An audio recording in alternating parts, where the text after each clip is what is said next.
Siapa yang mengerti? Ya, aku dipaksa tinggal di rumah King Mei. King Mei Ye Qiansui benar-benar seperti peri yang terlahir kembali. Pakai gaun tidur sutra, lorong beracun, menggores dadaku. Saat makan, kakinya menggesek pahaku. Masih di SMP, aku bilang ingin menikahinya, mengendalikan aku. Yang lebih menakutkan adalah dia. Kan bisa mematikan aku dengan satu pukulan. Juga menetapkan jam malam pukul 10. Kehidupan tinggal serumah ini. Setiap hari berada di ambang kematian sosial atau dibunuh. Terus mencoba secara gila. Namaku Fang Yuan. Tahun ini aku 20 tahun. Hanya anak biasa yang terselip di antara mahasiswa dan susah dibedakan. Kupikir hidup cuma mengumpulkan SKS dan main game. Tapi ternyata suatu hari orang tuaku menimpakan beban besar pada diriku. Anak, ayah, ibu, maaf ya, ayahku menepuk bahuku dengan wajah penuh kekhawatiran. Ekspresinya begitu jelas, seperti ingin mengirimku ke medan perang. Ada apa ini? Apa kalian akhirnya mau memberitahuku? Sebenarnya aku anak haram miliarder. Aku mengunyah es loli. Di kepalaku sudah penuh mimpi kaya mendadak semalam. Kupikir ini akhirnya aku berhasil. Lebih seru lagi dari ini. Ibuku mengusap sudut matanya yang tidak lelah sama sekali. Kami menjual rumah itu. Es loli di tanganku jatuh ke tanah dengan bunyi, "Pak." Hatiku pun tenggelam ke dasar. Jadi, aku tinggal di mana? Asrama tidak mengizinkan tinggal lama. Tenang saja, ayahku akhirnya bisa tersenyum pertama hari ini. Rumah King Mei kecil di sebelah setuju menampungmu. Aku langsung merasakan hawa dingin. Dari telapak kaki naik cepat. Bagian atas kepala. Punggungku jadi kebas. King Mei kecil kan sejak SD selalu menggoda aku dengan cara berbeda. Itu kakak setan Ye Qiansui? Tunggu dulu, kenapa kalian menjual rumah dan kalah di saham? Ayahku menundukkan kepalanya. P2P meledak. Ibu saya menutupi wajah dan tidak berani melihat. Saya bahkan meminjam uang berbunga tinggi. Kedua orang itu bersuara serempak. Suaranya kecil seperti nyamuk. Memanggil kalian karena kalian menganggap hidup saya terlalu panjang. Kalian ingin saya terus menderita. Ya, begitulah. Pada suatu sore yang terik karena sinar matahari, saya membawa semua harta benda, sebuah koper, ditambah sebuah laptop gaming, berdiri di depan pintu rumah Ye Qiansui. Tangan yang menekan bel bergetar seperti penderita Parkinson. Di dalam hati saya memaki orang tua 800 kali. Pintu terbuka. Aroma parfum ringan duluan tercium. Kemudian, saya melihat Ye Qiansui mengenakan kaos berbahu terbuka yang menggoda dan menari panas. Bersandar miring pada kusen pintu, menatap saya dengan senyum nakal. Kakak adik Fang Yuan. Sekarang akhirnya jatuh ke tangan kakak perempuan. Saya menelan ludah. Mata saya tetap tak menemukan apa-apa. Dalam hati saya mengumpat. Wanita ini sudah 25 tahun. Kenapa masih lebih menggoda daripada saat SMA? Benar-benar seperti peri. Paman Ye yang duduk di sofa belakang sambil membaca koran melirik saya. Tatapan itu langsung membuat saya terdiam setengah. Bahkan berani mengeluarkan napas pun tidak. Ye Qiansui menarik koper saya satu persatu. Dengan nada penuh main-main. Kamarmu berada tepat di sebelahku. Saya gemetar mengikuti dia. Saat melewati ruang tamu, saya cepat-cepat membungkuk kepada Paman Ye. Halo? Pak, maaf mengganggu Anda. Paman Ye menggoyang koran. Dengan dingin berkata, ingat? Setelah jam 10 malam tidak boleh keluar kamar. Saya langsung kebingungan. Ini semacam apa? Larangan masuk. Saya sudah 20 tahun. Bukan anak kecil berusia 12 tahun. Ye Qiansui mendorong saya ke sebuah ruangan kecil. Meskipun tidak besar, tapi dibersihkan sangat rapi. Saya baru saja menghela napas lega. Dia mendekat ke telingaku dan meniupkan napas hangat. Kalau takut gelap di malam hari, silakan datang mencari kakak. Ya, aku sudah 20 tahun. Tidak takut gelap sama sekali. Aku mengerut ke belakang sambil telingaku memerah. Jantung berdebar cepat seperti drum. Kalau kakak takut gelap, bagaimana? Dia mengedipkan mata besar yang berair, dengan wajah penuh kepolosan. Kamu sudah 25 tahun. Ini diskriminasi usia. Dia tiba-tiba meraih tangan dan mencubit wajahku. Adik Fang Yuan masih begitu menggemaskan. Reaksinya persis sama seperti waktu SMP. Aku berani menjamin, saat ini wajahku merah seperti tomat matang. Aku ingin sekali mencari celah tanah dan masuk ke dalamnya. Ye Qiansui pergi dengan puas. Meninggalku sendirian di kamar, mengucapkan mantra besar kesedihan menghadap dinding. Hatiku terus merasa takut. Kapan semua ini akan berakhir? Saat makan malam, rasanya seperti duduk di atas jarum. Bibi Ye menyiapkan meja penuh dengan hidangan. Keramahan yang membuatku terkejut dan tersanjung. Tapi masalahnya, Ye Qiansui duduk tepat di sampingku. Sesekali tanpa sengaja menyentuh lenganku. Terus-menerus menaruh makanan untukku. Makan lebih banyak. Aku sedang tumbuh. Kan, aku mengintip sekilas bisep kuat Pak Ye di seberang. Diam-diam menggeser kursi 5 cm ke samping. Takut kalau tidak sengaja menimbulkan nasib buruk. Setelah mandi malam hari, aku membungkus diri dengan rapat. Mengenakan set lengkap piyama dan celana tidur, bersiap kembali ke kamar. Ternyata begitu sampai koridor, Ye Qiansui menahanku tepat di depan. Wanita ini ternyata memakai gaun tidur sutra. Kainnya sangat tipis, menyedihkan. Melihatnya membuatku ingin melapor ke polisi. Fang Yuan, dia menggambar lingkaran di dadaku dengan jari. Dengan nada yang ambigu. Masih ingat janji SMP itu? Kulit kepalaku merinding. Otak berputar cepat. Janji apa? Aku tidak ingat. Kamu pernah bilang nanti besar nanti akan menikahiku. Dia tertawa seperti kucing yang mencuri ikan. Matanya penuh kelicikan. Itu karena kamu memaksa saya. Saat itu kamu bilang kalau saya tidak setuju, kamu tidak akan membantu saya mengerjakan PR. Aku begitu panik sampai wajah memerah. Aku mengucapkannya tanpa pikir panjang. Ye Qiansui tiba-tiba mendekat. Dekatnya, aku bisa menghitung bulu matanya satu persatu. Sekarang bagaimana? Mau tidak mau? Ya, punggungku menempel erat pada dinding. Di dalam hati terasa pertarungan antara hati dan akal. Pilih yang mana? Dipukul mati satu pukulan oleh Om Ye, atau dipermainkan berputar-putar oleh peri perempuan ini. Saat itu juga, dari ruang tamu terdengar batuk Om Ye. Ye Qiansui mengerutkan bibir dan mundur. Sebelum pergi, dia masih mencubit pantatku. Selamat malam. Hei, aku berlari terjatuh kembali ke kamar, mengunci pintu, bersandar pada pintu dan tergelincir. Duduk di lantai masih gemetar. Baru hari pertama saja. Kalau terus begini, aku pasti akan hancur suatu hari nanti. Sinar matahari pagi menembus celah tirai dan menyinari wajahku. Otakku tiba-tiba tersentak. Membuat keputusan paling bodoh dalam hidupku. Lupa bahwa ini bukan rumahku. Hanya memakai celana dalam. Aku membuka pintu mencari toilet. Begitu pintu terbuka, kebetulan bertemu langsung dengan Ye Qiansui di koridor. Matanya langsung bersinar. Pandangan langsung menyorot ke bagian bawah tubuhku. Astaga, aku dengan keras menutup pintu. Jantungku hampir melompat keluar dari dada. Penyesalan membuat ususku memucat. Dari luar pintu terdengar tawa tanpa batasnya. Perkembangannya bagus ya, Fang Yuan. Adik, aku menghabiskan 10 menit untuk membangun mental. Baru berani membuka pintu lagi. Kali ini aku membungkus diri seperti biksu. Tidak berani memperlihatkan sedikit pun. Ternyata Ye Qiansui masih menunggu di samping dinding. Ketika melihat aku keluar, dia menyerahkan segelas susu untuk menambah kalsium, biar bisa tumbuh lebih tinggi lagi. Aku sudah setinggi 1,8 meter. Cukup. Aku merebut susu dan meneguknya sekaligus. Akibatnya aku tersedak dan terus batuk. Dia memanfaatkan kesempatan itu untuk menepuk punggungku. Tapi dia tidak jujur, malah meraba ke bawah. Aku langsung menggenggam pergelangan tangannya. Aku marah dan gelisah. Kalau kamu terus begitu, aku akan pergi memberitahu Pak Ye. Dia tiba-tiba mendekat ke telingaku. Bibirnya hampir menyentuh daun telingaku. Silakan saja kamu katakan. Lihat apakah ayahku akan mempercayai orang luar sepertimu atau mempercayai putri kandungnya. Aku terdiam seketika. Betul sekali. Pandangan Pak Ye padaku selalu seperti babi yang menatap kolnya sendiri. Meskipun kenyataannya justru terbalik. Tapi aku tidak berani melaporkannya kepadanya. Di atas meja makan, Pak Ye sambil membolak-balik koran pagi, sambil menanyaku, apa rencana Fang Yuan hari ini? Aku sudah janji dengan teman ke perpustakaan. Kata-kata belum selesai. Betisku tiba-tiba tersentuh sesuatu. Aku menunduk dan melihat kaki Ye Qiansui sedang merayap naik di atas celanaku. Aku marah sampai gigi terasa gatal dan batuk. Aku hampir memuntahkan susu kedelai. Dengan panik aku mengubah kata-kataku. Lalu pergi ke gym. Ya, Pak Ye akhirnya meletakkan koran. Orang muda memang harus lebih banyak berolahraga. Qiansui, kamu juga ikut? Bagus. Ye Qiansui menjawab dengan manis. Jari kaki di bawah meja hampir merayap sampai ke pangkal pahaku. Aku berdiri tiba-tiba. Aku sudah kenyang. Setelah melarikan diri kembali ke kamar, aku menatap tenda kecil yang mengembang di tubuhku. Ingin menangis tapi tak ada air mata. Baru saja pagi. Masih boleh hidup lagi? Aku mengeluarkan ponsel dan mengirim pesan sos ke sahabatku Youlei. Aku diselimuti oleh peri perempuan. Akan segera tidak ada jalan hidup. Youlei langsung membalas. Kata, pergi. Itu memang mematikan. Ayahnya satu pukulan bisa membunuhku. Youlei mengirimkan sebuah pesan suara. Saya menekan untuk memutar ke speaker. Kalau begitu, kamu naik saja. Mati di bawah bunga peoni. Saya panik dan kebingungan. Matikan suara. Karena suara Ye Qiansui tiba-tiba terdengar dari belakang. Siapa yang mau mati? Astaga.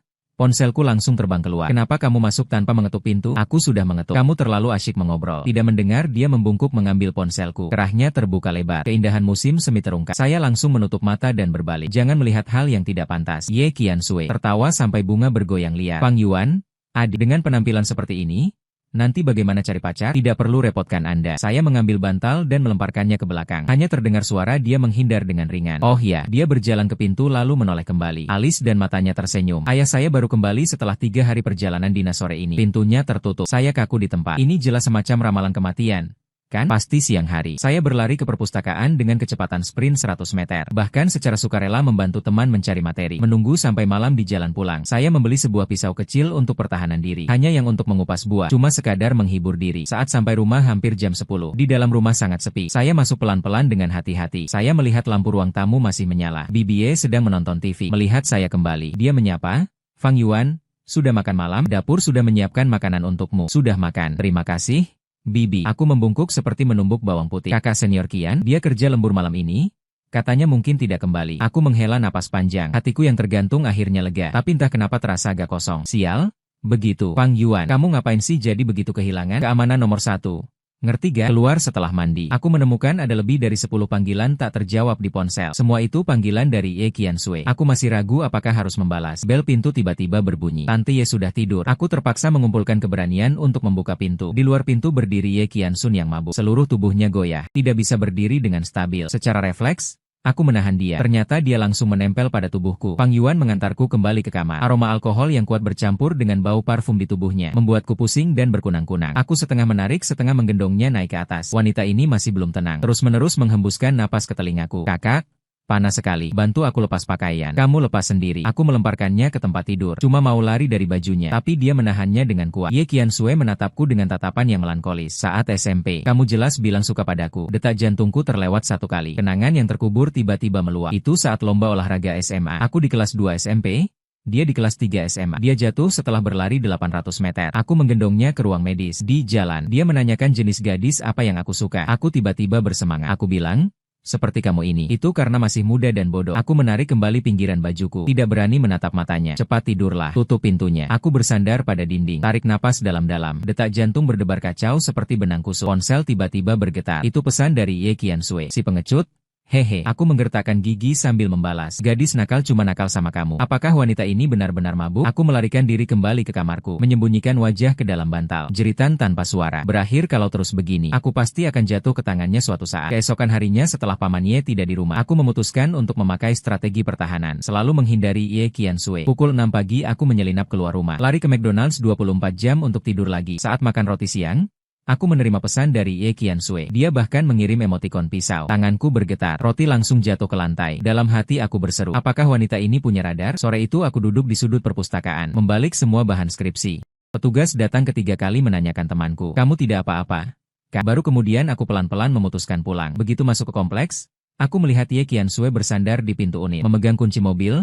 Dia tersenyum padaku. Kembali begitu larut. Aku berbalik dan lari. Namun dia menahanku dengan satu tangan dan memimpin. Apa? Aku masih bisa makan. Kamu tidak menjadi lebih menakutkan daripada memakanku. Aku berjuang lama tapi tidak lepas. Dia menarikku masuk ke lift. Di dalam ruang tertutup, aroma parfum di tubuhnya langsung menyusup ke hidungku, membuatku gelisah. Aku menyusut di sudut menghitung lantai. Tiba-tiba aku mendengar dia berkata, hari ini aku pergi kencan buta. Aku tiba-tiba menengok dan menatap matanya yang setengah tersenyum. Anak dokter PhD yang kembali dari luar negeri. Teman kerja ibuku. Gaji tahunan 1 juta. Dia mendekat langkah demi langkah. Sangat terasa menekan. Katakan, haruskah aku setuju atau tidak? Lift berbunyi, ding, sampai di lantai. Aku memanfaatkan kesempatan itu untuk keluar. Bukan urusanku. Ye Qiansui tertawa pelan di belakang. Cemburu. Aku makan lemon. Aku berlari masuk rumah. Ternyata Tante Ye tidak ada. Hatiku berdebar. Kacau. Sekarang benar-benar pria dan wanita sendirian di satu ruangan. Ye Qiansui masuk pelan-pelan. Melempar tas ke sofa. Lapar banget. Pergi masak. Kenapa harus aku yang masak? Aku tidak terima. Karena kamu tinggal di rumahku. Dia menyilangkan kaki. Dengan yakin. Aku mau makan iga babi asam manis. Aku masuk dapur sambil mengatupkan gigi. Saat memotong iga, papan talenan berderak keras. Gerakannya seolah-olah talenan itu kepala Ye Qiansui. Tiba-tiba sepasang tangan memeluk pinggangku dari belakang. Aku hampir melemparkan pisau karena takut. Sungguh baik hati. Dagunya menempel di bahuku. Napas hangat menyapu leherku. Masa untukku tiap hari? Baik tidak, aku melepaskan dia. Masih marah dan panik. Kalau kamu masih menyentuhku, aku benar-benar melaporkannya ke polisi. Ye Qiansui tiba-tiba menurunkan ekspresinya. Fang Yuan, apakah kamu benar-benar membenciku dari dalam hati? Aku terkejut. Sejak kecil sampai dewasa, dia selalu tersenyum nakal. Tidak ada sikap yang benar. Wajah serius seperti ini. Ini pertama kalinya aku melihatnya. Tanpa menunggu jawabanku, dia berbalik dan pergi. Makanannya sudah siap. Membuatku makan dengan diam yang aneh. Ye Qiansui ternyata makan dengan sangat sopan. Dia tidak mengucapkan satu kalimat menggoda pun. Aku malah merasa tidak nyaman seluruh tubuh. Aku mengintipnya beberapa kali secara diam-diam. Hatiku berdebar-debar. Setelah selesai mencuci piring, aku melihat dia duduk di balkon sambil merokok. Di bawah sinar bulan, sisi wajahnya tampak sangat menawan. Keanggunan biasanya yang memukau malah terlihat sedikit kesepian. Melihatnya membuat hatiku terasa tidak enak. Aku menggaruk kepalaku. Dengan enggan, aku mulai merokok. Itu tidak baik bagi tubuh. Dia melirikku sekilas. Tidak perlu kamu mengatur aku. Secara tak terduga, aku melangkah mendekat. Aku merebut rokok yang ada di tangannya. Aku memadamkannya, lalu mengatur. Ye Qiansui terdiam sejenak. Lalu dia tertawa tiba-tiba. Adik Fang Yuan sudah besar. Sudah lama dia dewasa. Aku bergumam pelan, tapi tidak berani menatap matanya. Lalu dia mengulurkan tangan menyentuh wajahku. Kali ini gerakannya lembut.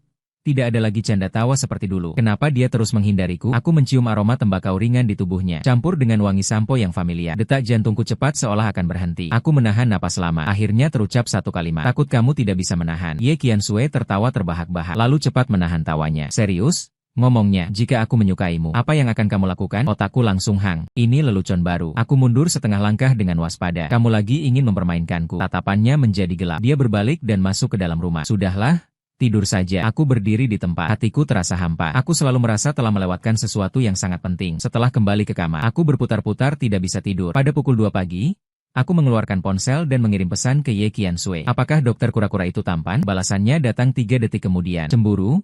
Buktinya nyata. Pergilah. Aku melempar ponsel ke samping, menutup kepala dengan bantal. Tapi hatiku terasa seperti ada kelinci di dalamnya. Hancur. Sepertinya aku memang mulai suka si penjahat wanita ini. Pagi berikutnya, aku terbangun karena suara ketukan pintu. Membuka pintu, Langsung melihat Ye Qiansun yang berpakaian rapi. Cepat ganti pakaian. Ayo keluar bersama.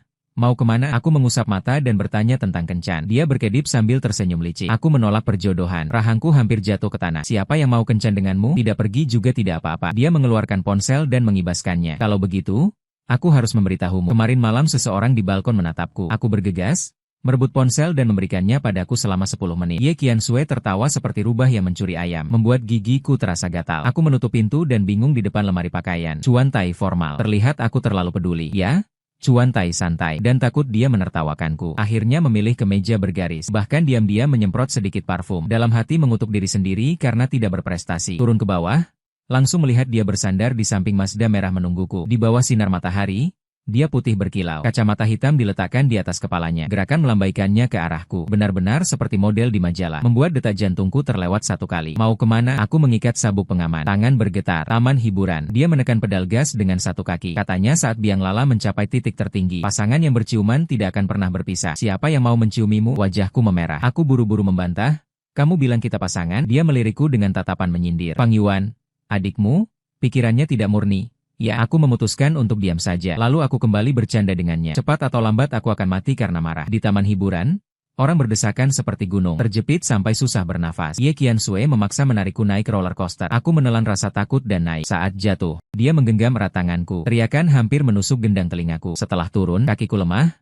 Tak bisa berdiri. Dia malah penuh energi berteriak ingin pergi ke rumah hantu. Sebelum masuk, aku memperingatkannya. Jangan pakai kesempatan ini untuk mengambil keuntungan dariku. Ternyata orang yang sepanjang waktu ketakutannya seperti anjing. Saat NPC tertentu tiba-tiba muncul, aku langsung melompat ke atas Ye Qiansui. Seperti koala, menyangkut padanya dan tidak melepaskan. Dia tertawa pelan dalam gelap. Ini seperti pelukan penuh kehangatan. Lepaskan aku. Aku berjuang sampai mendarat, tapi tidak sengaja menginjak sesuatu. Aku tergelincir, dan juga menjatuhkan dia ke tanah. Saat menahan dengan tangan, terasa sesuatu yang lembut. Dalam gelap, kami berdua kaku sekaligus. Aku melepaskan tangan. Dia akhirnya panik. Suaranya bergetar sedikit. Maaf, aku tidak sengaja. Aku cepat bangkit. Ternyata kepalaku keras menabrak batu nisan palsu. Sakitnya membuatku bergetar. Saat keluar dari rumah hantu, kami berdua wajahnya memerah. Tidak ada yang menyebut kejadian tadi. Sampai kami naik biang lala, Ye Qiansui baru berbicara. Ciuman pertama masih ada, bukan urusanmu. Aku menatap keluar jendela tapi tidak berani melihat. Telinganya terasa sangat panas. Itu masih ada. Dia tertawa dengan bangga. Kakak perempuanmu adalah cinta pertamamu? Itu mimpi buruk. Aku keras kepala seperti roda Ferris. Saat hampir mencapai puncak, gerbong tiba-tiba bergoyang. Ye Qiansui teriak, "Ayah!" Lalu terjatuh ke pelukanku. Bibirnya menyentuh pipiku. Seluruh tubuhku terasa seperti melewati tiang jahe di televisi. Aku mendengar dia berbisik, penakut. Saat itu aku benar-benar ingin menunduk dan mencium. Tapi dalam pikiranku terbayang bisep kuat Pak Ye. Seketika aku menjadi tenang. Aku masih ingin hidup beberapa tahun lagi. Di perjalanan pulang, kami sangat diam. Saat menunggu lampu merah, Ye Qiansui tiba-tiba berkata, "Ayahku akan pulang besok." Aku menjawab singkat. Hatiku tidak bisa menentukan apakah ini kebahagiaan atau penyesalan. Jadi dia menoleh. Tatapannya pada aku begitu serius, belum pernah kulihat sebelumnya. Malam ini adalah kesempatan terakhirku. Nodaku di tenggorokan bergerak sedikit. Detak jantung kembali tak terkendali. Kesempatan apa?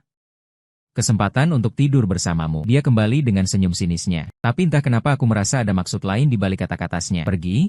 Aku turunkan jendela mobil, membiarkan angin dingin menyapu wajahku, tapi tidak menghilangkan rasa panas di hati. Kalimat mana dari wanita ini yang sebenarnya benar? Kalimat mana yang palsu? Kata Ye Qiansui tentang kesempatan, tidur dengan perempuan, seperti bom petir, berderak di kepalaku. Saat mobil berhenti di depan gerbang kompleks, aku panik mencoba melepaskan sabuk pengaman. Namun jariku selalu salah mengaitkan pengait. Semakin terburu-buru, semakin kacau. Kenapa tegang? Dia tiba-tiba meluncur mendekat. Napas hangatnya menyapu leherku. Bukan berarti dia mau memakanku. Aku melompat ke samping. Bagian belakang kepalaku menabrak jendela dengan bunyi, dong. Sakitnya membuatku menggeram. Ye Qiansui tertawa terbahak-bahak. Dia meraih dan memijat kepalaku. Bodoh sekali. Suhu ujung jarinya meresap melalui kemeja, membuat ujung hatiku bergetar. Aku menepuk tangannya. Jangan gerak-geri. Saat masuk rumah, Bibi Ye meninggalkan secarik catatan. Katanya pergi menari di lapangan. Di ruang tamu hanya tersisa suara langkah kaki kami berdua. Terlihat sangat sepi. Juga terasa sangat ambigu. Saat mengganti sepatu, aku diam-diam meliriknya. Ternyata dia sedang menatap punggungku. Sudut bibirnya masih tersenyum. Melihatnya membuatku merasa tidak nyaman. Lihat apa? Aku menegangkan leherku dan bertanya. Lihat telingamu merah seperti udang yang sudah direbus. Dia melangkah mendekat beberapa langkah. Tiba-tiba dia melingkariku dari belakang. Coba kita lakukan.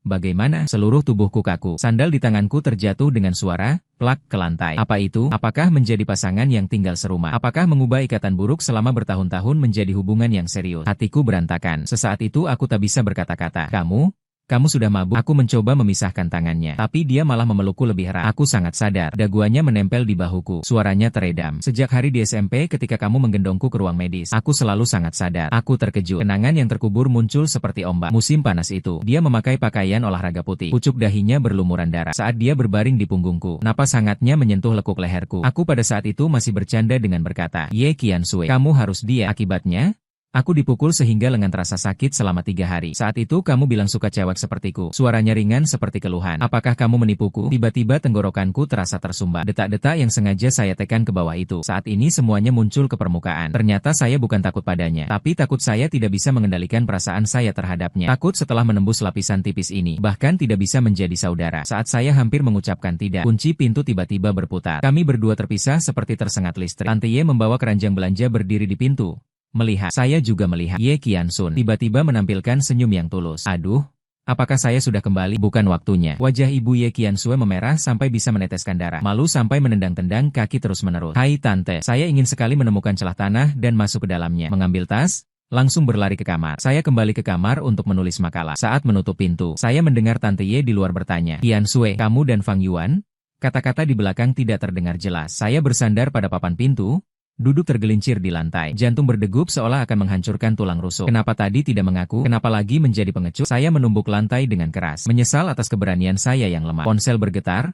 Pesan dari Ye Qiansui. Di belakang kata, pengecut, ada emotikon mengerutkan bibir. Saya menatap 3 kata itu lama. Jari menunggu di atas layar. Akhirnya hanya membalas dengan titik. Malam itu saya tidur sangat gelisah. Dalam mimpi semuanya Ye Qiansui. Kadang dia terlihat seperti siswi SMP dengan ekor kuda, menggoyangkan PR ke arah saya. Dia bilang kalau aku bisa dipanggil kakak. Kadang dia muncul dengan penampilan peri seperti sekarang. Wajah yang mendekat di biang lala semakin dekat. Jam 3 pagi. Aku, Beike, terbangun, berjalan pelan-pelan ke ruang tamu untuk menuang air. Saat melewati kamar Ye Qiansui, mendengar suara tangisan tertekan dari dalam. Hatiku tiba-tiba terikat keras. Wanita ini tidak takut pada apapun. Ternyata juga bisa menangis. Ragu-ragu lama. Aku tetap mengetuk pintu dengan lembut. "Kamu tidak apa-apa, kan?" Tangisan berhenti. Setelah beberapa saat, pintu terbuka sedikit. Matanya merah-merah. Ujung hidungnya juga merah. Seperti kelinci yang diperlakukan tidak adil. "Mau kamu mengatur aku? Aku menuangkan air untukmu." Aku menyerahkan gelas itu. Ternyata secara tidak sengaja menyentuh tangannya. Terbakar sehingga aku cepat menariknya kembali. Dia menerima gelas itu tapi tidak meminumnya. Hanya menatapku dengan tajam. Cahaya bulan masuk melalui celah tirai, tepat menyinari wajahnya. Bulu matanya masih berhiaskan tetesan air mata. Melihatnya membuat hatiku melembut. Fang Yuan tiba-tiba berbicara. Suaranya serak sekali. "Ayahku kembali besok. Kita mungkin tidak punya kesempatan lagi untuk membicarakan ini." "Bicara apa?" Detak jantungku kembali tak terkendali. Telapak tanganku berpeluh. Dia menghela napas dalam, seperti membuat keputusan besar. "Aku suka kamu. Bukan jenis suka seperti kakak perempuan pada adik laki-lakinya, tapi suka seorang wanita pada pria. Sudah dimulai sejak sangat lama dulu." Otakku seketika menjadi kosong, seperti tersambar petir. "Aku tahu kamu menganggapku tidak sopan, mengira aku selalu membuli kamu." Dia mengangkat tangan mengusap air mata. Kelopak matanya menjadi lebih merah. "Tapi aku tidak melakukannya. Bagaimana kamu bisa memperhatikanku? Kamu selalu menganggapku hanya sebagai kakak perempuan yang menakutkan. Tidak pernah menganggapku sebagai wanita." "Bukan." Aku akhirnya menemukan kembali suaraku. Terdesak sampai hampir menangis. "Aku tidak. Aku belum pernah berpikir seperti ini." "Kalau begitu, kenapa kamu selalu menghindariku?" Dia menatapku dengan paksa. Matanya penuh rasa tersakiti. "Kenapa tidak berani menatap mataku? Kenapa di atas biang lala kamu tidak menciumku?" Serangkaian pertanyaan membuatku pusing berputar. Ternyata dia tahu segalanya. Dia tahu aku menghindar. Dia tahu topengku. Dia tahu perasaan yang kusimpan di dalam hati dan tak berani kuucapkan. Takut Paman Ye membunuhku. Dalam kepanikan, aku melontarkan kekhawatiranku yang paling tulus. Suaraku bergetar. Ye Qiansui terkejut. Lalu dia tertawa terbahak-bahak. Namun air matanya mengalir lebih deras. "Fang Yuan, kamu memang..." Dia belum selesai berbicara. Tiba-tiba dia menegakkan ujung kakinya, menyentuh bibirku dengan lembut. Sensasinya seperti bulu menyentuh ujung hati, seperti percikan api menyalakan bahan peledak. Aku membeku di tempat, bahkan lupa bernapas. "Ini bunga." Dia berbalik dan menutup pintu. Suara terdengar dari dalam, dengan sedikit tercekik. "Pokoknya nanti saja diminta kembali." Aku berdiri di tempat, menyentuh bibirku yang terasa panas, tertawa seperti orang bodoh. Ternyata dicium olehnya rasanya begini, seperti meminum soda jeruk dengan es. Manisnya dari ujung lidah sampai perut, bahkan tulang terasa lemas. Setelah kembali ke kamar, aku tertawa bodoh menatap langit-langit sepanjang malam, sampai cahaya putih muncul di ufuk. Aku akhirnya memutuskan, menunggu pamannya kembali, aku akan mengaku. Tak peduli apakah dia akan memukulku sampai mati. Dalam hidup ini, aku tidak ingin lagi menjadi pengecut. Hari ketika Paman Ye kembali, aku terlalu gugup sampai tidak makan sarapan. Ye Qiansui justru tenang, berlawanan dengan biasanya. Bahkan dia tersenyum menambahkan telur dadar untukku. "Makan sesuatu. Kalau tidak, nanti kaki akan lemas. Kamu tidak bisa mengucapkan sesuatu yang menguntungkan. Aku menatapnya dengan tajam, tapi dia patuh memakan telur itu. Hati berdebar-debar. Om Ye duduk di kursi utama membaca koran. Sesekali dia melirik kami berdua dengan pandangan samping. Tatapannya lebih tajam dari biasanya, membuat punggungku berpeluh. Fang Yuan, dia tiba-tiba meletakkan koran, lalu berkata, orang tuamu. Aku sudah mendengar tentang hal itu. Hatiku terasa kencang. Meletakkan sumpit. Paman? Saya membuat Anda repot. Tunggu sampai orang tua saya pulih. Aku akan segera pindah. Kenapa buru-buru? Om Ye mengangkat tangan. Semua tetangga saling membantu memang seharusnya. Lagi pula kamu dan Qian Sui tumbuh bersama sejak kecil. Rumah juga ramai. Aku dan Ye Qian Sui saling menatap. Keduanya melihat kejutan di mata masing-masing. Ini sama sekali berbeda dengan naskah yang kami bayangkan. Namun Om Ye mengubah arah pembicaraan. Hatiku kembali terasa tercekik. Aku tidak menentang orang muda yang jatuh cinta, tapi harus ada batasnya. Wajah ayah Ye Qian Sui memerah. Malu sampai tidak berani mengangkat kepala. Aku hampir memuntahkan bubur di mulut.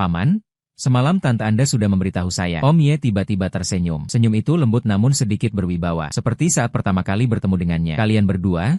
Satu berani bicara, tidak berani mengakui. Satu ingin mencintai tapi tidak berani mengatakannya. Sungguh membuat orang gila. Aku benar-benar kebingungan. Hal ini disetujui. Ye Qian Sui juga terkejut. Membuka mulut setengah hari tapi tidak bisa mengeluarkan kata. Qian Sui sejak kecil keras kepala. Om Ye menghela napas. Nada suaranya penuh keputusasaan. Selalu bilang ingin mencari orang yang lebih kuat darinya. Tapi akhirnya berkeliling tetap suka kamu. Ayah anak ini. Ye Qian Sui menepuk-nepuk kakinya. Wajahnya memerah seperti senja. Fang Yuan Paman Ye menatapku. Tatapannya menjadi sangat serius. Aku menyerahkan Qian Sui kepadamu. Harus memperlakukannya dengan baik. Kalau berani mengganggunya, tinjuku ini tidak pandang bulu. Dia menggerakkan lengannya. Otot bisepnya yang kuat membuatku mengangguk tanpa sadar. Pak, jangan khawatir. Aku pasti akan baik pada Qian Sui. Setelah selesai bicara, baru sadar apa yang kukatakan. Rasanya ingin menggigit lidahku. Ye Qian Sui tertawa pelan di samping. Bahu-buhunya bergetar. Paman Ye mengangguk puas dan melanjutkan. Ayo makan. Selama sisa makan ini, aku terasa seperti jiwaku mengembara di luar dunia. Sampai Ye Qian Sui diam-diam mengaitkan tanganku di bawah meja. Aku langsung mencengkeramnya. Dia terkejut mengangkat kepala dan menatap mataku yang tersenyum. Telinganya langsung memerah. Ternyata setelah menembus lapisan tipis itu, semua menjadi begitu manis, begitu berbeda. Sore itu, Paman Ye pergi ke kantor. Tante Ye mengajak Ye Qian Sui berbelanja. Di rumah hanya tinggalku sendiri. Aku menatap ruang tamu yang kosong. Tiba-tiba terasa tempat ini tidak begitu menakutkan lagi. Justru di mana-mana ada bayangannya. Sangat hangat. Ponsel berdering. Itu panggilan video dari Youlei. Aku mengangkatnya. Orang ini memakai topi seperti sarang ayam. Lagi main game di depan komputer. Youlei yang selamat mengangkat alis sambil menggoda. Tidak dimakan oleh peri perempuan. Pergi. Aku memarahinya sambil tertawa. Tapi sudut bibirku tak bisa menahan tersenyum. Aku mau kasih tahu sesuatu. Aku sudah bersama Ye Qian Sui. Astaga. Youlei langsung melompat dari kursi. Kamu berhasil menaklukkannya. Bisa? Ya. Kapan urusan Fang Yuan ini? Bagaimana kamu menaklukkannya? Cepat ceritakan detailnya. Itu sudah diputuskan tadi malam. Aku menggaruk kepalaku. Terbayang kembali ciuman itu. Hatiku terasa manis. Om Ye juga setuju. Bisa? Kapan Youlei akan mengajakku makan? Aku mau makan yang paling mahal. Setelah aku dapat beasiswa, tolong aja aku makan sambil tersenyum. Hatiku seperti menyimpan sepotong madu. Manisnya hampir meluap. Telepon terputus. Aku mulai merapikan kamar. Menyusun rapi semua CD game yang berantakan. Masukkan pakaian kotor ke mesin cuci. Bahkan menyapu lantai. Saat Ye Qian Sui kembali, melihat kamar yang tampak baru berseri, mata terbelalak kaget. Berubah total. Dia bersandar pada kusen pintu sambil tersenyum. Dia tahu itu sudah terlihat. Saat itu aku mengangkat tumpukan buku. Dengan penuh keyakinan. Mulai sekarang, aku akan melindungi dia di rumah ini. Mendekat ke depanku. Berdiri di ujung jari kaki. Meniup di telingaku. Nafas hangat membuat telingaku gatal. Malam itu, takut gelap saat tidur. Bolehkah aku datang kepadamu untuk merasakan napas hangatmu? Membuat telingaku terasa panas. Degup yang baru saja tertekan muncul kembali. Aku meraih dan memeluk pinggangnya. Membawanya ke dalam pelukanku. Bawa. Bisa? Ya. Tapi ada biaya apa? Dia menengok ke atas melihatku. Matanya bersinar seperti bintang. Aku menunduk dan memberi ciuman ringan di bibirnya. Itu saja napas seperti ini. Mata Ye Qian Sui langsung terbuka lebar. Lalu dia tersenyum sambil memeluk leherku. Meningkatkan kedalaman ciuman ini. Sinar matahari masuk melalui jendela. Jatuh di bayangan kita yang saling berpelukan. Hangatnya membuat orang tak ingin berpisah. Kemudian aku bertanya pada Om Ye. Kenapa tiba-tiba dia setuju dengan urusan kami? Dia sambil melihat aku memesan tempat untuk Ye Qian Sui. Sambil tertawa berkata, sebenarnya sudah terlihat sejak lama. Kamu anak muda meski pengecut. Tapi hatimu pada Qian Sui memang tulus. Lagi pula sifat anak perempuanku. Aku tahu. Hanya kamu yang sanggup menahannya. Dia hanya kamu yang bisa membuatnya berhenti. Sifatnya yang suka ribut itu. Aku tersenyum mengangguk. Tapi dalam hati aku berpikir, bukan karena tahan, tapi karena manisnya. Bisa menemani dia, mengganggunya, mencintainya, itu hal paling beruntung dalam hidupku. Sedangkan orang tuaku kemudian menemukan pekerjaan menjual sarapan. Secara perlahan melunasi hutang. Hidup pun mulai ada harapan. Ketika mereka tahu aku bersama Ye Qian Sui, ibuku malah berkata, aku sudah tahu sejak kecil kalian berdua seperti dalam satu bak mandi. Aku sudah melihatnya. Takdir ini sudah ditentukan sejak lama. Bu, bisa tidak Anda berhenti bicara? Sekarang aku masih tinggal di rumah Ye Qiansui. Setiap pagi dia akan menarikku bangun. Bersama menyiapkan sarapan. Malamnya aku akan mengingatkannya jangan begadang menggambar. Kadang masih suka berdebat seperti dulu. Tapi setiap pertengkaran selalu berakhir dengan memeluk dan tertawa. Hari itu Ye Qiansui bersandar di pangkuanku menonton film. Tiba-tiba menanyakan Fang Yuan. Katakan, apakah kita termasuk yang menikah dulu lalu jatuh cinta? Aku menyentuh rambutnya. Hatiku penuh kelembutan. Hanya karena dipaksa tinggal bersama. Lalu pura-pura jadi nyata. Jadi, kamu menyesal? Dia mengangkat kepala menatapku. Matanya penuh keseriusan. Aku menunduk dan mencium keningnya. Seperti menjawab pertanyaan di depan ruang medis bertahun-tahun yang lalu. Mengatakannya dengan serius, kata demi kata, tidak menyesal. Dari seragam sekolah hingga setelan jas. Dari saling bergurau hingga menjadi satu. Ternyata cinta terbaik. Tidak pernah merupakan pertemuan yang menggelegar. Namun kamu jelas adalah malapetaka bagiku. Namun justru menjadi keberuntungan yang paling ingin aku pertahankan dalam hidup ini. Selesai.